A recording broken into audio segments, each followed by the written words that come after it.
You're listening to Science for Soundness, the podcast. This is not your usual podcast. This is a journey, and as with any journey, I don't know yet where this one is going. If anything, I'm hoping to inspire you to take the first step, even if it's into the unknown, even if you don't know where you're going and you do it scared. Hi, I'm Steffi. I'm an equine scientist and equine therapist. I've made it my mission to support horse owners on their individual journey of horse-human connection and personal growth. I want you to know that I'm with you on this one. Think of me as a friendly voice, a reminder to stay the course, to keep going, keep listening to yourself and to your horse, even when the going gets tough. Let's do this. Hello everyone and welcome back. Today we are going to talk about you're not lazy, you're in a shutdown state. If you're here, it is probably because something about the last episode where we explored the in-between space, that tender ground between knowing and acting, landed with you. And I've had so many beautiful messages about it. So thank you so much for sharing that with me. Today, we are going deeper into that space, into the part where you still haven't moved, where your mind is full of shoulds, your heart is full of longing, but your body just can't. Maybe you've been calling it procrastination or laziness or a lack of motivation, and you're wondering, what's wrong with me? Everything kind of seems mushy and interwoven and almost like a haze. And I want to start by saying very gently and clearly, though, there is nothing wrong with you. What you might be experiencing is not laziness at all. It could be that you're in a shutdown nervous system state. This is a protective, unconscious response that says it isn't safe to move, at least not yet. And when we can name that, when we can meet that, something begins to shift. Let's look through the survival lens and understand shutdown that way. So let's explore what this shutdown state actually is. In the polyvagal theory, we understand the nervous system not as a simple on or off switch. I always like to say things are not this or that. There is a whole spectrum. So in the polyvagal theory, we understand that there is a hierarchy of responses designed to keep us safe.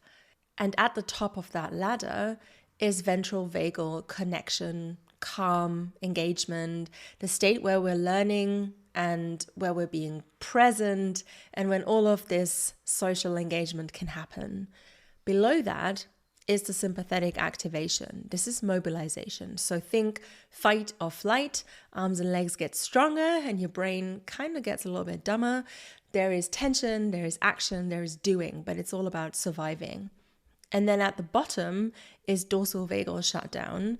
This is the freeze, the collapse, the numbness, the basically I just can't state. And the thing is, this state doesn't always feel dramatic. So whereas fight or flight might feel a little bit more dramatic, this one isn't. Sometimes it just feels like I can't get off the sofa, or I don't care anymore. It could also be, I'm so tired, I'm so overwhelmed. It could also feel like everything just seems too hard right now. Or it could sound like, I'm just lazy. But friend, I'm here to tell you that this is not laziness. This is your nervous system perceiving overwhelm, threat, or futility and choosing conservation instead, choosing invisibility, choosing stillness as a form of protection. You might be wondering why this happens. And the thing is, this happens to all of us. It happens to our horses, it happens to our dogs, it happens to our cats, it happens in everyday situations where we are with other people and we're feeling overwhelmed. And it's especially common in people and horses who have lived in prolonged stress. Because when you've been in survival for a long time and fight or flight becomes unsustainable because it's basically just a response designed to serve you in the short term, and you have to sustain that for longer, it doesn't become sustainable anymore. So the body then says, let's shut things down so we don't burn out completely. So you might notice it in your life as avoiding important tasks you care about. So things you actually genuinely give a shit about, all of a sudden you cannot face them. You are pushing them aside. You are not going to talk to people about certain things. You are not looking at important emails or documents. You are missing deadlines or appointments. Even though you deeply care, you're not doing that. You might also notice it as feeling guilty for resting but still unable to move. I told you that's one of my things. I always feel guilty when I just chill because I'm so used to the chemical cocktail in my body.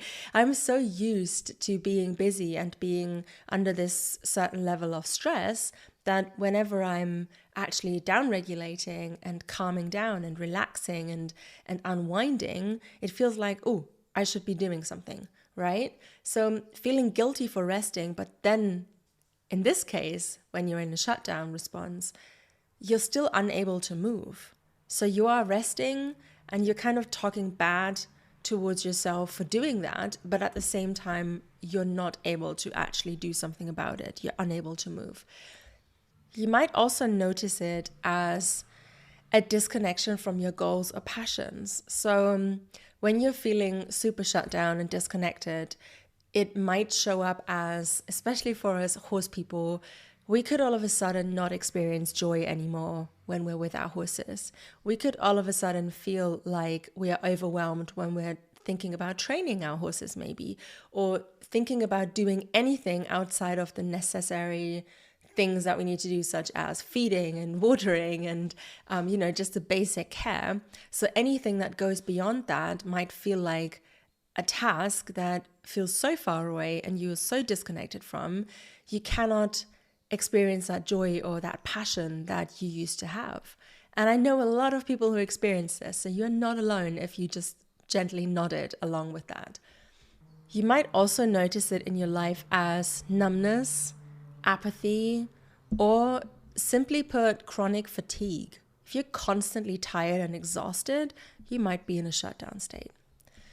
And you also might notice it in your horse. And this is really important. It doesn't just show up in people. You might also find this in your animals. It could also be your dog or your cat, It could be lethargy or something like learned helplessness. If a horse constantly learns that whatever their attempt at alleviating that stressful situation, it is not going to happen, they are going to start shutting down.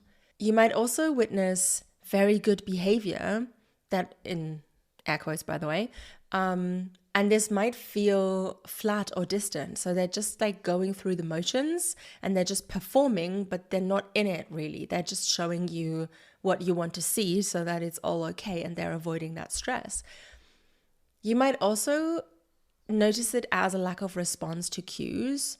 And that is not from disobedience, but from disconnection. And I see this in one-on-one sessions a lot when the horses are down-regulated so much that they're actually in a shutdown state and they're sort of disconnected from their human and disconnected from themselves in that moment.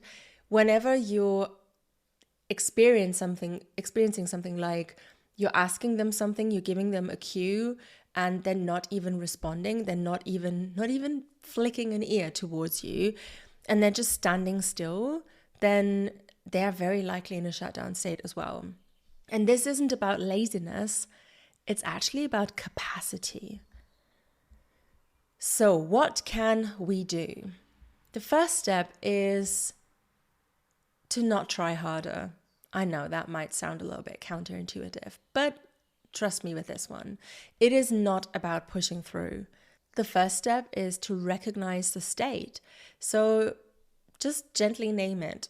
Oh, I think I might be in dorsal, or you might call it shutdown, whatever works for you. But just say to yourself, oh, I think I might be in a shutdown state. That makes sense, because this awareness brings in a choice. And from there, we can begin to meet ourselves differently. Here are a few ways that we can start to shift in case you want to try them out. First, tiny micro movements. The shutdown state basically says don't move because it's not safe to move. You have to stand still or keep still in whatever it is that you're doing. This is also, by the way, a state that flight animals go in when they're cast. So when your horse gets cast, it becomes so dangerous because they give up at a certain stage and they don't perceive that they have a choice in this matter. So bringing in choice is incredibly powerful. I know this example doesn't quite work the same way as it does for you as a human, but just choice. You can take that to your horse as well. You can give them choices, right? And if they're cast, you obviously have to help them first. So the shutdown state says don't move because it's not safe. So we don't want to blast through that, right? Instead, we want to offer tiny movements of safety. Not get everything done today or tick everything off your to-do list that you haven't done and you're such a failure, because that is not what we're doing. Instead, we are going to invite tiny micro movements, such as instead of lying down, maybe you can ask yourself, can I sit up for a moment? You could ask yourself, if you don't feel like going outside because you're so shut down and in retreat, cocooning basically, you could ask yourself, instead of going outside, could I maybe open the window, let in some fresh air? And this is inviting you again to look outside and hopefully see some green where you are. You can also ask yourself, can I breathe into my belly instead of having shallow breaths that are just filling the top parts of my lungs? All of these small signals help the system begin to trust that movement is safe again, right? So we don't have to take it 5 steps further. We just have to start with one tiny micro movement. Second, external co-regulation. When you're in shutdown, it is really freaking hard to self-motivate. And that isn't failure, that is neurobiology. Sometimes what we need in those moments is connection.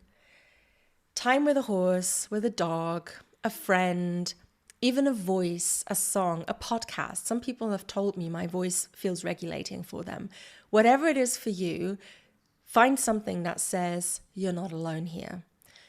In the horse world, we often expect our horses to be self-regulated, but like us, they are wired for co-regulation. And the same is true for you. So find someone or something that says you're not alone here and that offers that space to co-regulate. And then third, shift the story. We need to let go of the shame-based narrative. So this whole thing about I'm so lazy and oh my God, I don't ever get anything done. You're not lazy. You're not broken. You are doing what your body believes is safest right now. And that belief was formed from somewhere. It made sense at some point. So give yourself a little bit of love. We honor it, not with blame, but with compassion. What I often find is this: beneath shutdown is a kind of longing as well. It's a longing to re-engage, to care again, to be part of life, simply put. And that longing is not a weakness. It is a sign that your ventral system is still alive in you, waiting patiently for the right moment to rise.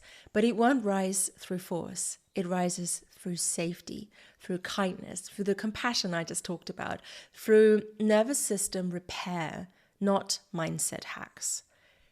And the same goes for our horses. Many horses are mislabeled as lazy. We might even call them stubborn or unwilling or difficult or, whatever names under the sun you've heard. But what if they're not any of that? What if they are shut down? And this is what I observe in everyday scenarios, people who invite me into their little worlds. This is what I see. Horses aren't misbehaving. They're not unwilling at all. They are throwing out a response that their nervous system basically is trying to use in order to be safe. And I don't know how, this is really simply put. I really, really hope this lands with you, because all of these poor horses that I see who are mislabeled as unwilling, lazy, stubborn, aggressive, all of these behaviors that we call wrong, air quotes again. These horses basically are just doing what we do as well whenever we don't feel safe in a situation. Our nervous system is trying to find the response that allows us to retain a sense of safety and to regain that safety in the moment. So being in a shutdown state happens for horses a lot as well. So what if they are shut down? What if they're not being lazy, stubborn, unwilling, or difficult? What if they are conserving energy? What if, like you, they don't feel safe to move? Doesn't that change so much? What if we stop trying to activate, in air quotes again, them with pressure and instead just offered safety? What if the question wasn't, how do I get them to do more? But instead, how can I help them feel safe enough to want to? This is a whole new way of being with horses, you guys. This is what I'm all about. And it starts with how we are being with ourselves. I've had a beautiful session yesterday with a lovely person and her lovely horse, and it was just so beautiful to witness the way she was holding space for her mare to express and gently approaching her, gently trying to understand what her body is telling us.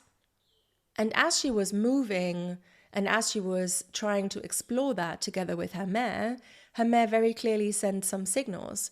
She didn't have to escalate though, because we caught the behavior that was telling us, I don't feel safe, and we were able to give the horse some space. We were able to allow her to breathe and to understand, I'm not here to hurt you. I'm trying to understand. I'm trying to offer this space, and I'm offering safety, and all I'm longing for is connection. And in the end, this is obviously something that you don't fix within one session, but when you do tiny micro movements like that as well, or have tiny micro moments with your horse that share with them and show them that they are safe in expressing, they don't have to be shut down, because then they can actually express without having to fear the consequences for it. So I really want you to understand that it all starts with how you're being with yourself, and that will always, always, always transpire into the way you are going to be with your horse. So today, if you've felt frozen, if you've judged yourself harshly for your inertia, if you've thought, what's wrong with me? Then let this be your gentle reframe.